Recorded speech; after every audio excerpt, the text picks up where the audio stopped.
Well, good day, everyone. Welcome to South Africa. We are in week 8 in Formula G Season 2.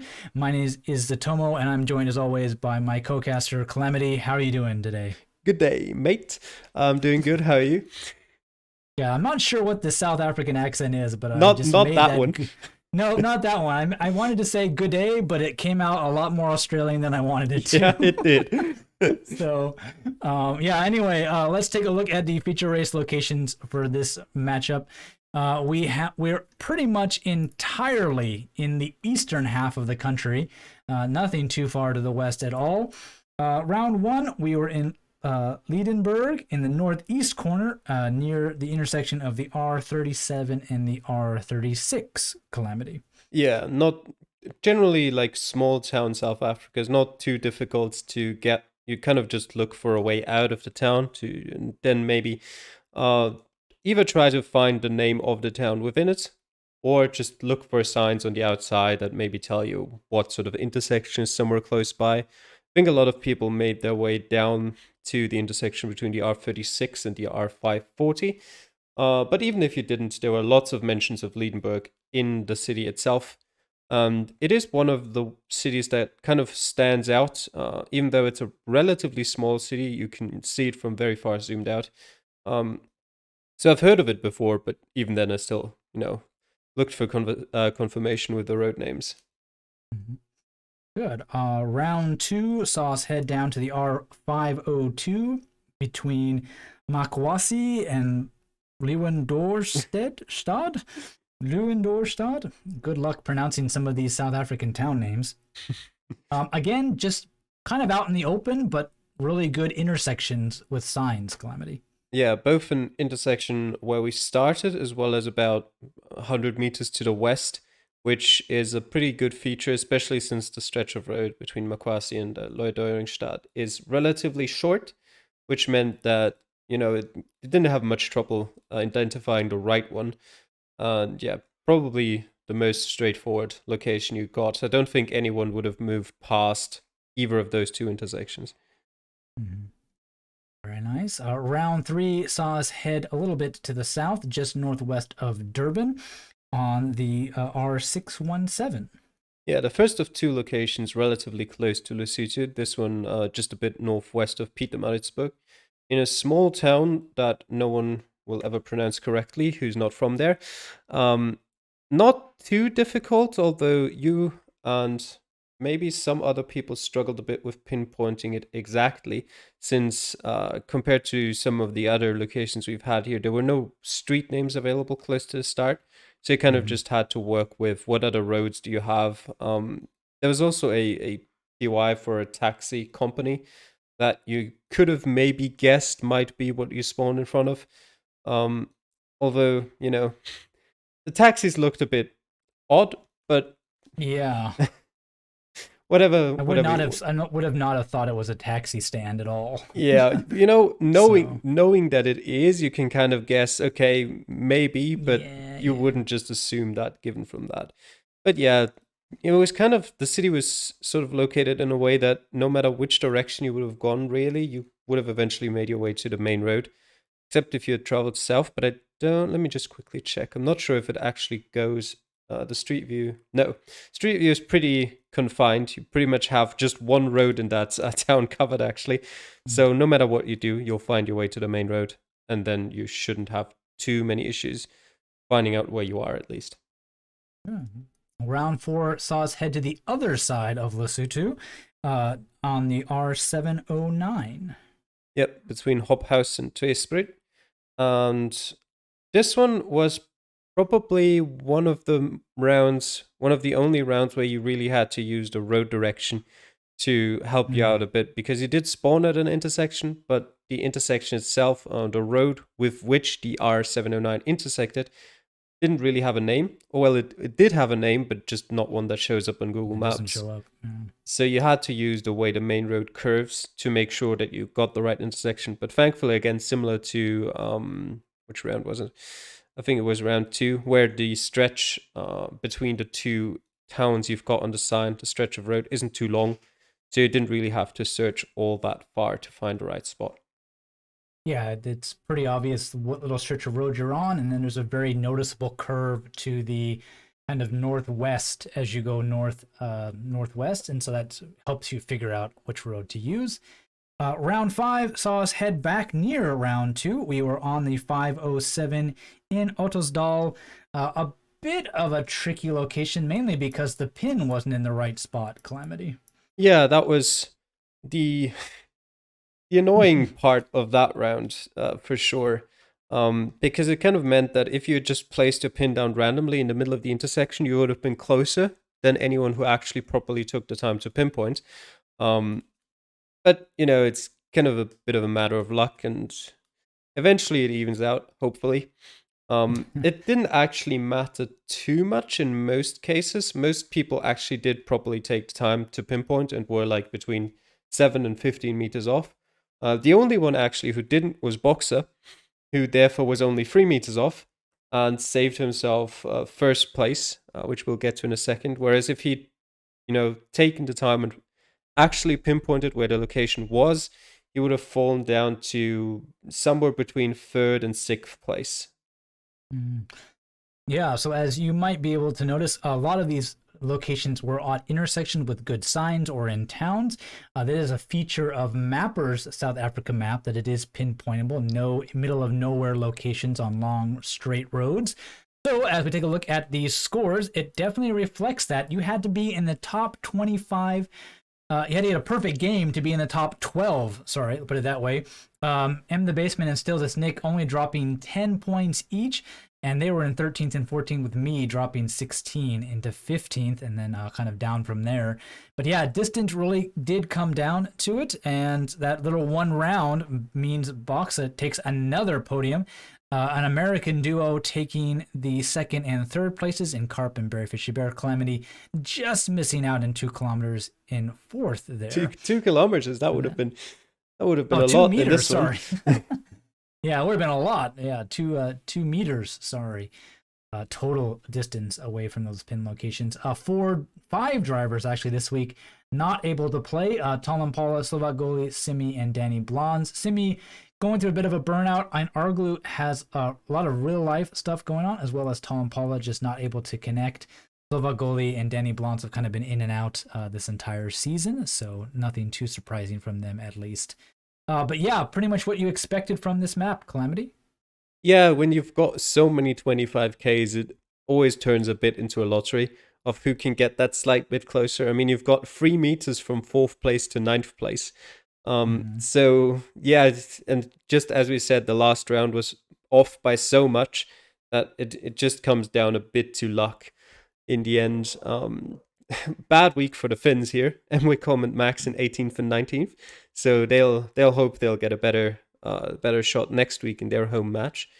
Other than that, of course, unfortunate especially for Jack, who was 36 meters away and didn't get any points at all. Mr. Blue a bit further away. You can kind of say with like 45 meters, where he's 13 meters away from any points.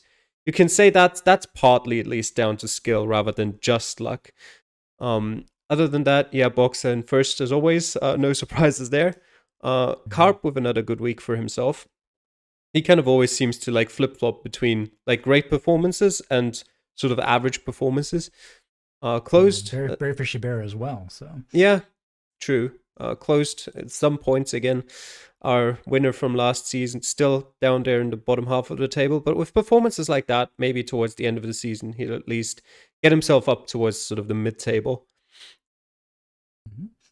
Very nice. Well, let's take a look at the sprint race locations, and we were in, I don't even know what to call it, of Johannesburg. It was really interesting. I'm sure that practice really might have paid off in this one, given that there was very little labeling in terms of where you might actually be. You could definitely find road names, but where is that road in this mess that is Johannesburg? Not the easiest thing to pick out, Calamity. And round one saw us towards kind of the eastern end of the town here. Yeah, the thing is with Johannesburg, what you want to generally look for is not necessarily road names, but what you want is sort of district names. The things you see there all around on the map. And usually you find those together with road names anyway on like shop advertisements and stuff like that. Because even like road signs are very rare in Johannesburg, especially in like the more suburban parts of it. Yeah, round one was probably. I mean, I only played through my seed, so I can't speak for too many other people. But probably the most difficult round of the five, because there was just nothing really there. Especially towards if you went to the west, you kind of just made your way into middle of the town.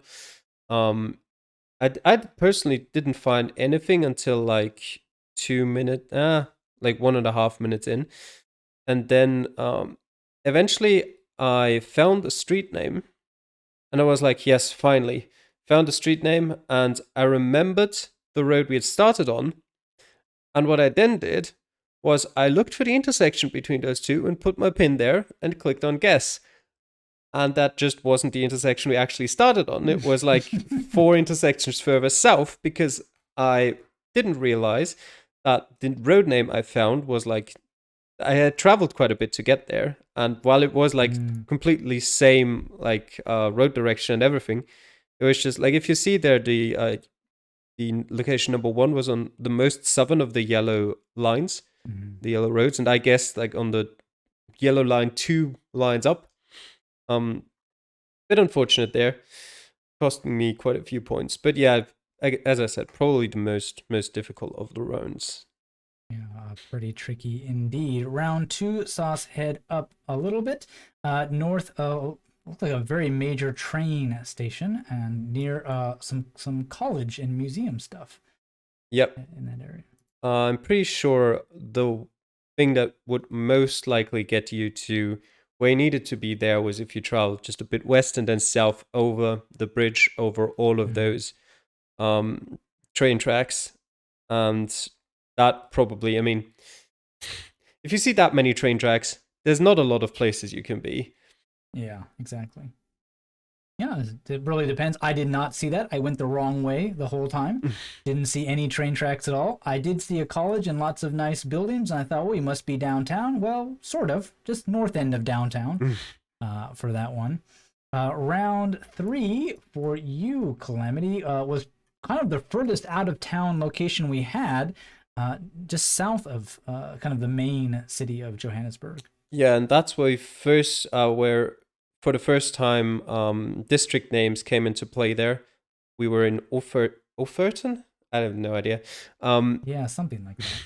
And I found that on a couple of signs for businesses, and then I also found mentions for Boyson's Road, which is the road, like the bigger road just to the east of Offerton. Yeah, from then on, it's not too difficult to pinpoint where you are because I think that round especially also had the street names somewhere close by, probably also on business signs rather than on actual street signs, but you know.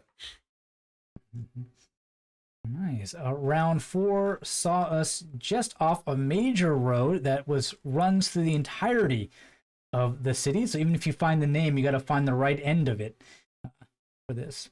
Yeah, this one again, just district-based Fordsburg. And then you're kind of looking for POIs generally. You kind of can tell that it is the major road, and you've got a few POIs close by. A bit difficult to pinpoint the exact place. I was 13 meters off, but then again, with the recent change in leeway, we've now got 25 meters. It's not too much of an issue there either. Nice. And finally, round five saw us pretty much downtown next to Gandhi Square, probably the easiest point of interest to find in this set of locations. Yeah, definitely. And that was one of the like 5 places I looked at beforehand on Google Maps before starting the map. So I recognized it pretty much immediately. My only problem was I didn't find any road names anywhere. So it took me like ages to confirm where exactly we were next to it. But you know, for me, ages is like it took me 1:39, so we're still well within the time limit. Yeah, I think. Yeah, I thought I saw a road sign, but I actually can't find one now that I look at the location. So it must have just been the Gandhi Square Obviously, huge buildings means you're pretty much downtown in Johannesburg, not the low-lying suburbs, and so you just kind of scan around that area, and that point of interest really stands out on the map for you there. Well, given the fickle nature of Johannesburg, a lot fewer 25Ks for this one. Only 4 drivers. Of course, Boxa topping the charts again. Orpheus and Jack ES finishing off that podium. Very Fishy Bear just missing out, given only by distance. Max recovers from his horrible feature race towards the bottom by getting 5th here. And Whitcomb also getting some points in 9th place for him. And Carp rounding out our top 10. Quite a few people at the bottom as well. And as the people who actually played, I had the worst score. Good job. So it's something I can have accomplished. I didn't really have any time to practice Johannesburg. I did wander around the town a bit and look at the map of it. There's a few roads that I kind of remembered as I was playing through, but it really was just, I did not know what to look for or where to find it. One round, I found lots of good road names. Guess what? Not on the map. So that kind of ate up all of my 2 minutes 40 I had, something like that. And then I was like, oh, well, out of time. Oh, well. So definitely a race to forget for me in Johannesburg. But yeah, anything from you here, Calamity? Yeah, I kind of shot myself in the foot by playing the wrong seed and had 20 seconds less than I should have had. Didn't actually really come into play because in round 1 I was stupid enough to guess like a minute early anyway, and in I 5K'd all of the other rounds, but still just a bit annoying. If there was any doubt left about Boxer winning this competition, I think now it's all gone. 50 points for him this week. Actually 52, I think he even had the fastest 25K as well in the feature race, which pretty much puts him out of reach entirely from anyone else. Orpheus, just about with that second place, stays close enough so that he has a theoretical chance of still beating Boxer. But Boxer would pretty much have to finish without any points for like the last 4 races, and Orpheus would have to win just about everything. There's only 2 more races, right? So there's 4 more races in 2 events. I got you. So there's the sprint races. Okay. Yeah. There's 2 more race weeks, so I guess there are 4 more point tables up for grabs, so to speak. With that one. Great result for him, Whitcomb. They're his first points ever since the Paris sprint race in week 2. And Wakelock as well, kind of in a similar vein to Carp, maybe. Always just either great or pretty mediocre, but just like maybe slightly lower down on the list on average. It's actually like he's 12th in the table, which is a pretty good position, but it's only his 4th point finish of the season. So he's kind of lived off the fact that he won event 8 or race 8, which let me just quickly look up what that was again. That's the sprint race. Sprint race Florence. It's Florence, yeah. And he finished 3rd in the Paris sprint race, so 40 of his 52 points came from that.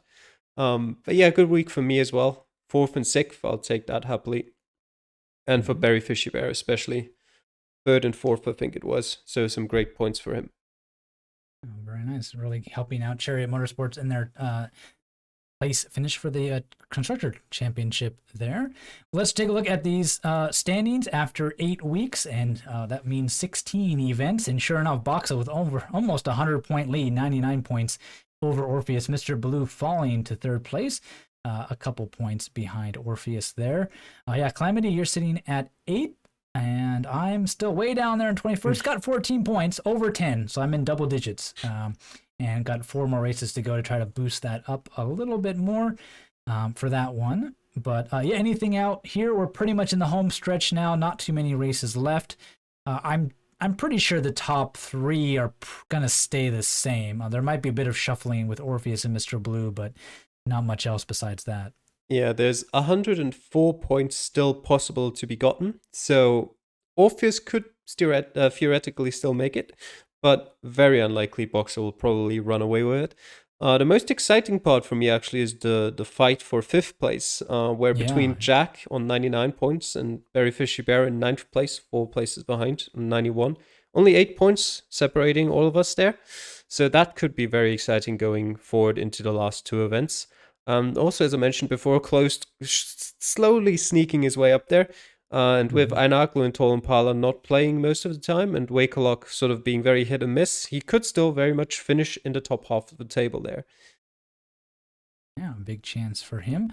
The duo of Cape Mobersword sitting there at the 10th and 11th position right next to each other, doing quite well for the new team this season. Let's take a look at that Constructor Challenge, how that's shaping up. And as you'd expect, given Box's dominant performance, Nordhagen is really running away with it. 344 points over Chariot in second, 207. Gentrum in third, 197. But again, after that top three, Calamity really opens up. FGT, Casa, Cape, and even Bamberg, not too far off of things, given how many points can move in a single week. Yeah, definitely. There's still a fight for second going on with Chariot and Scanstrom. Just maybe a bit tough for Orpheus to fight against both Moist Flubber and Berry Fishy Bear without much help from Toll, who's... I don't know if he's given up on Formula G at this point and focusing on Reddit League and the French competitions. But yeah, it might be tough for Orpheus to get that second place. And behind that, very exciting fight for fourth as well, between FGT, Casarivazza, and Cape, as well as a bit further down, Bamberg and Orient also just 1 point apart. Very nice. Yeah, Opava and Octane, though, also fighting not to be the last team in the Constructors Challenge. Only 4 points separating them with 2 Grand Prix left to go. Well, the penultimate Grand Prix we've got for you is in Finland. The map is by Ilmar von Hanen. Not a mapper map for once in a while. Average score only 12,451. Can be quite tricky. Been played almost 4,000 times. It's a polygon map, so there's plenty of locations in this one. And Helsinki will be our sprint race, Calamity. Yeah, this is going to be an interesting one. I've actually already played it, but the one thing I didn't realize beforehand, which I then realized, especially for the Helsinki map, is how much Gen 2 cameras suck because you can't read street names unless you get in like the proper place and get a bit lucky. So that was definitely the most annoying part about Helsinki for sure. The city itself, it's not that large.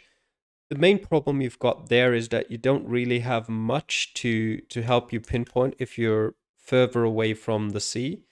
Similarly to Oslo, kind of. It pretty much plays the exact same way.